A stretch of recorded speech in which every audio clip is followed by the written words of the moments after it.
Hi everyone, Aryn here.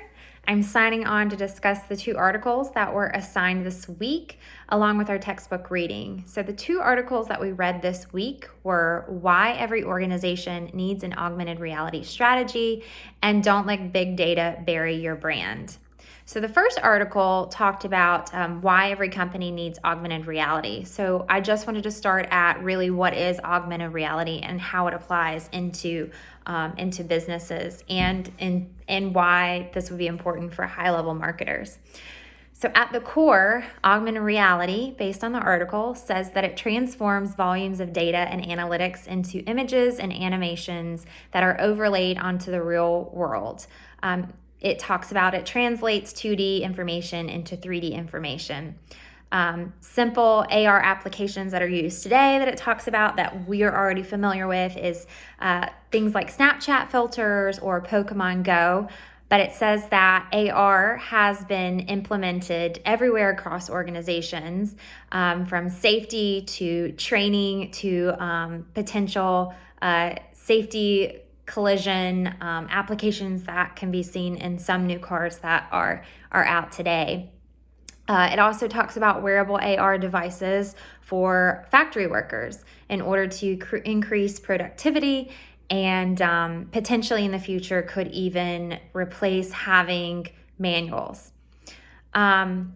These devices can be displayed on windshields. So it talks about right now a driver might go from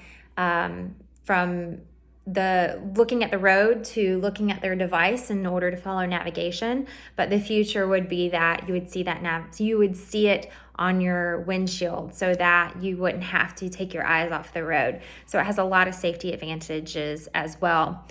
Companies like Amazon, Google, Facebook, GE, Mayo Clinic, and the US Navy are already implementing this, and it's had a major impact on quality and productivity. So when you talk about important takeaways for high-level marketers, I think that it's actually going to change the way that we look at product.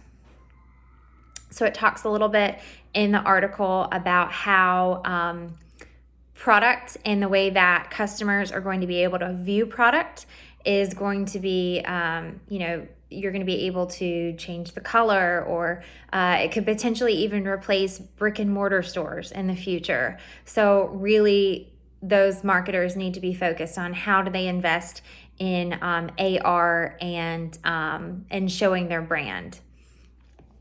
So the second article discusses how you create a balance between creating a strong brand and short-term sales promotion. So the article walks through a couple different examples, like Capital One, who really struggled with people recognizing their brand, focusing more on the data side, and then Subway, who excelled at a balance. So it talks about that $5 foot-long commercial that everyone knows and my generation probably can recite at the drop of a hat, and how they use people like celebrities in order to promote that. And the GMO really managed to get, as the article states, that balance right for that. So advice given in the article, and do you believe it? These were also recommendations that I felt were impactful, and I'll talk about a little bit my feelings on them. So AR is redefining the concept of showrooms and product demonstrations and transforming the customer experience. So I believe that, again, my advice to a marketer would be to really focus on AR, because that is the future. And I do believe that.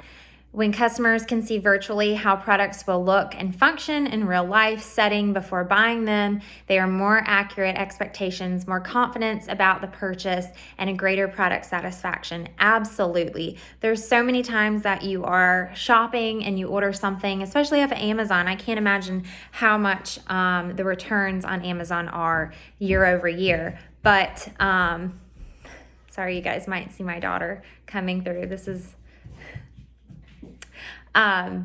but greater product satisfaction, absolutely. So Down the road, AR would possibly even replace brick and mortar stores. As I mentioned, I believe that brick and mortar stores will be a thing of the past as we continue down the road.